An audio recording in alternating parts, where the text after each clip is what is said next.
Hi guys.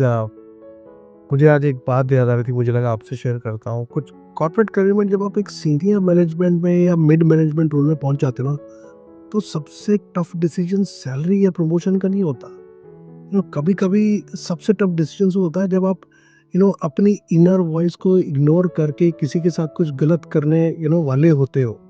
तब वो एक समय जो होता है ना, बहुत टफ होता है। तो पता नहीं, मुझे एक 15 साल पुरानी याद आ रही है कि मैं एक एमएनसी में काम करता था। बहुत सारे, मतलब बहुत बड़ी टीम थी मेरी। 400-500 आउटलेट्स थे, हंड्रेड्स ऑफ एम्प्लॉयज।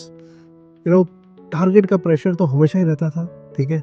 और कॉर्पोरेट कल्चर में क्या होता है कि जब भी टारगेट मिस हो जाता है या फिर कहीं से कंप्लेंट आ जाती है ना, तो जो बॉटम लाइन है, जो फ्रंट लाइनर है, जो सबसे नीचे वाले एम्प्लॉयज है ना, उनको स्केपगोट बना दिया जाता है। बहुत ही सबसे आसान तरीका यही है कि यार उनमें से एक दो को ब्लेम करो और उन्हें मतलब निकाल दो। तो एग्जैक्टली वही सिचुएशन मेरे साथ हुई कि एक फ्रंटलाइन वर्कर था, तो नाम नहीं बोलना चाहूंगा आज। तो उसके खिलाफ एक कंप्लेंट आई, और वो भी एक रिटायर्ड जज के ऑफिस से, कि वो भाई वहाँ के हाई कोर्ट के जज हैं और बहुत फेमस पर्सनालिटी है। तो मुझे बोला गया, भाई तुम उसको निकाल दो, नहीं तो तुम्हारी प्रमोशन रुक जाएगी। अब एक तरफ मेरी प्रमोशन और दूसरी तरफ करियर का चांस था। दूसरी तरफ एक सिंपल फ्रंटलाइनर एग्जीक्यूटिव था, जिसके बारे में मैं जानता था कि उसने कोई गलत नहीं किया है। यू नो कोई सारी प्रोसेस उसने एकदम ठीक फॉलो की है। और मुझे मतलब वो लोग हम ट्विस्ट कर रहे थे। जब एक हाई लेवल पर आप पहुंच जाते हो ना, तो नीचे के लोग आपको सिर्फ एक बॉस नहीं समझते, आप उनके लिए एक रोल मॉडल बन जाते हो। अगर आप कोई भी गलत काम करोगे या कुछ सही नहीं करोगे, तो आपकी पूरी इज्जत, अपनी सेल्फ रिस्पेक्ट खो दोगे उनके सामने। तो उस वक्त एचआर ने मुझे और मेरे बॉसेस ने बोला, यार तुम डिसीजन लो फटाफट भाई, immediately we have to decide and we have to sack him. तो मैंने सोचा, यार अगर वो चाहते तो डायरेक्टली भैया डायरेक्टर को भेजो मेल और ये काम खुद कर लो ना। बट वो मुझे इसमें स्केपगोट बनाना चाहते हैं कि नहीं तू कर। ठीक है।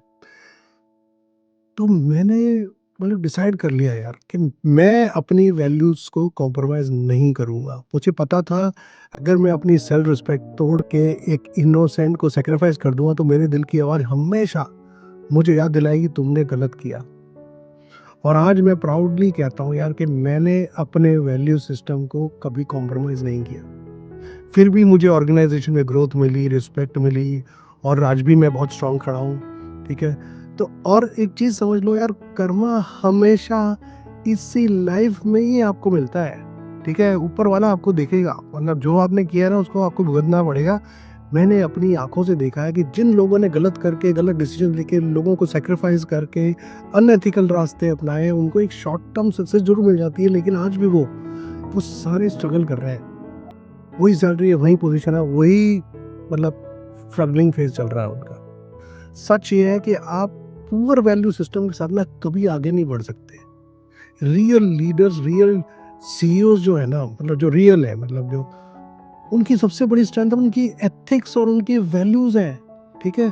और जो भी ये सुन रहा है, याद रखो, प्रमोशन और सैलरी ना एक टेम्परेरी होती है, लेकिन पीस ऑफ माइंड और वैल्यूज परमानेंट होती है। ठीक है। और वो आपको कहाँ तक ले जा सकती है ना, कि आप अंदाजा भी नहीं कर सकते, मतलब इस लेवल पे ले जाएंगी आपको।